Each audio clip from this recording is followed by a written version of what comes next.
Bu sana veda ederken son bakış, son gülücük. Bu sana kalbimden kopan son öpücük. Sana yıllar yılı büyüttüğüm aşk ne yazık, ellerinde artık küçücük.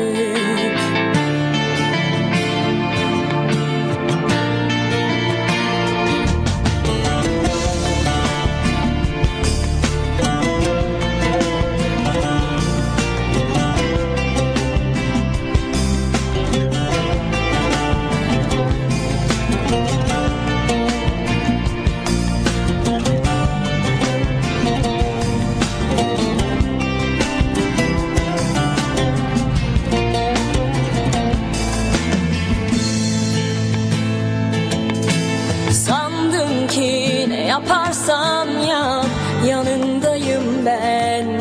Acıyı, ihaneti taşımak zorundayım ben. Yapamam, gidemem, sandın ki vazgeçemem. Artık yalnız geçmişte anındayım ben.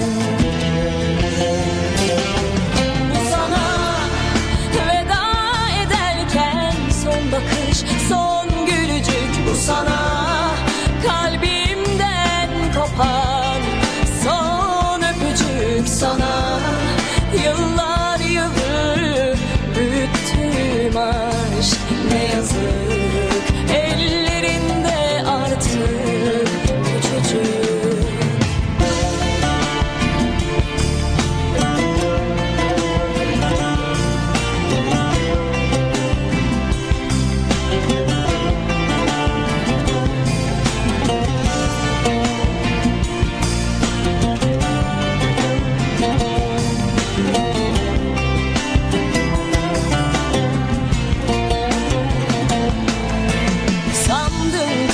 Ne yaparsan yap, yanındayım ben. Acıyı, ihaneti taşımak zorundayım ben.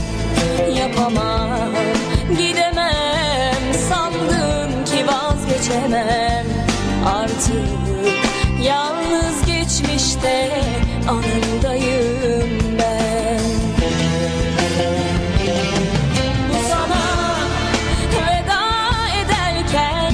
Bakış, son gülücük. Bu sana kalbimden kopan son öpücük. Sana yıllar yılı büyüttüğüm aşk ne yazık, ellerinde artık küçücük. Bu sana ilk elvedam, son sözlerimdir. Bu sana en içten yazdığım hislerimdir. Ve sana yıllar yılı haykıramadım gerçek aşkımı bitiren